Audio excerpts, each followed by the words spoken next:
Esperando se encuentren muy bien. El día de hoy vamos a ver el último tema de segundo parcial, que es cromatografía de gases y los fundamentos de esta cromatografía. Nosotros ya vimos cromatografías de papel, cromatografías por columna y cromatografías por capa fina. Y en este caso vamos a ver cromatografía de gases, que es, aunque es el mismo fundamento teórico, en este caso sí vamos a utilizar un equipo para la técnica. Bueno, ¿qué es la cromatografía de gases? La cromatografía de gases, que se abrevia GC o CG, según sea el caso, es una técnica analítica de uso bastante extendido, empleado para determinar la composición de una mezcla de productos químicos, que es nuestra muestra a trabajar. En cromatografía de gases, la muestra se volatiliza y se inyecta en una columna cromatográfica, ¿sí? Tal cual como vemos en la imagen de la pantalla. Esa es la forma de una columna. Igual como nosotros recordamos en cromatografía por columna, pues la columna era un tubo de vidrio a través del cual estaba el soporte y a partir de ahí pasaba la muestra. En este caso, la cromatografía en gases, la columna tiene la misma forma. La elusión, es decir, cuando va pasando la fase móvil con la muestra a través de la columna, se produce por el flujo de una fase móvil. En este caso, la fase móvil es un gas que tiene que ser inerte. ¿Qué es un gas inerte? Es un gas que no va a reaccionar en absoluto con la muestra.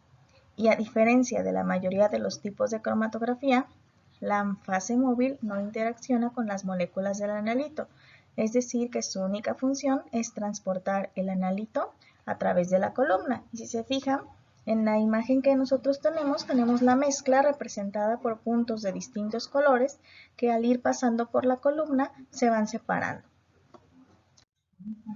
¿Qué tipos de cromatografía tenemos? Tenemos dos tipos, cromatografía gas sólido y cromatografía gas líquido. Vamos a mencionar principalmente la gas líquido porque la gas sólido tiene una aplicación muy limitada, ¿sí?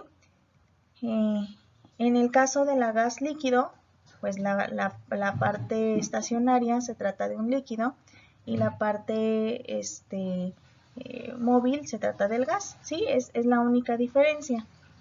En el caso de gas sólido, pues la fase estacionaria es un sólido, mientras que la fase móvil sigue siendo el gas. Vamos a ver que el cromatógrafo de gases es un equipo bastante más complejo que en el caso de los otros, porque bueno, en el caso de cromatografía en capa fina, pues era una cromatoplaca, en el caso de papel era un papel y en el caso de columna era una columna con sílice o alúmina. Pues en este caso ya tenemos que el equipo cromatógrafo de gases tiene más componentes, ¿sí? Y van a ser varios los módulos básicos que van a estar ensamblados para tener ciertas características. ¿Cuáles de ellas? El primero, proporcionar un gasto o flujo constante del gas transportador, que nosotros conocemos como fase móvil, para que se permita la introducción de vapores de la muestra en la corriente del gas que fluye. ¿Por qué? La muestra se suele calentar y al momento que se calienta es que por eso que nosotros podemos utilizar el vapor de la muestra que se ha transportado junto con el gas acarreador, que es la fase móvil. Debe de contener una longitud apropiada de fase estacionaria. Se debe mantener la columna a una temperatura apropiada porque al tratarse de un gas las temperaturas siempre son importantes, y detectar los componentes de la muestra conforme eluyen de la columna. Finalmente, como en todos los dispositivos de análisis instrumental, se debe de proveer una señal legible que el ser humano pueda ver, en este caso es un cromatograma, para que sea proporcional a la magnitud de la cantidad de cada componente. Vemos en la imagen el sistema de cómo es un equipo de cromatografía, ¿sí? Tenemos la columna capilar que vemos en esta parte. Esta tiene forma de como helicoide, ¿sí? A través de ella pasa tanto el gas como la muestra. Tenemos manómetro, fluxómetro, que tienen que ver con la regulación de la presión del gas, la inyección de las muestras que vienen líquidas y se vaporizan para poder pasar con el gas, un detector, un sistema electrónico y finalmente el resultado de todo este proceso se va a mostrar en forma de un cromatograma. Las partes del equipo y la función del equipo la vamos a ver con más a detalle en un video que también les voy a poner, que ese ya se encuentra en YouTube, donde muestra bastante bien cómo funciona un cromatógrafo de gas. Mientras tanto, solo voy a mencionar tres partes principales del cromatógrafo, y el primero es la columna. En cromatografía de gases se usan dos columnas, las empaquetadas o de relleno y las tubulares abiertas o capilares. Hasta la fecha, la mayor parte de la cromatografía de gases se ha realizado con columnas de relleno.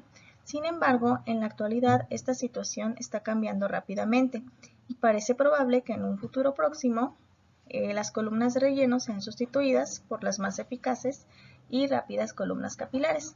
¿Qué tamaño tienen las columnas? Las columnas pueden tener longitudes desde 2 hasta 50 metros y se encuentran enrolladas en forma de helicoide. Por eso es que nosotros pueden ser muy largas y no lo vamos a notar. Se construyen comúnmente de acero inoxidable, pero también pueden ser de vidrio, de sílice fundida o bien de teflón. Se encuentran en el interior de un termostato para que se pueda controlar la temperatura dentro de la misma columna. La segunda parte son los hornos. La temperatura de la columna es una variable importante para que un trabajo sea preciso. Sí, es por eso que el horno siempre debe de tenerse en una temperatura específica. La temperatura óptima de la columna va a depender del punto de ebullición de la muestra, porque lo que hacemos en el horno es calentar la muestra para que se vaporice y entonces pueda trasladarse junto con el gas. Y bueno, en la práctica pues se debe de utilizar esta temperatura durante tiempos de 2 a 30 minutos. Finalmente, el detector, que es justamente como su nombre lo indica, para detectar la señal de la muestra y que se pueda convertir en una señal legible.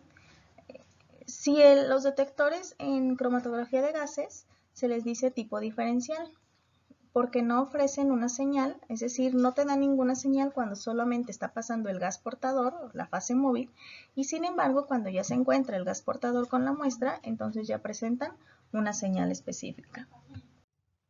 ¿Qué aplicaciones tenemos? La cromatografía en gases es sumamente importante porque tiene muchísimas aplicaciones en la industria química de todos los sectores. En el sector de la perfumería se utiliza para determinar los componentes de un perfume y verificar la cantidad y pureza del mismo. También gracias a la cromatografía de gases podemos saber la cantidad de contaminación que hay en un determinado lugar, haciendo un análisis para cuantificar la cantidad de gases en el aire. También en biociencia se utiliza para los controles de droga, puesto que se puede ver si hay alguna sustancia dentro de la sangre.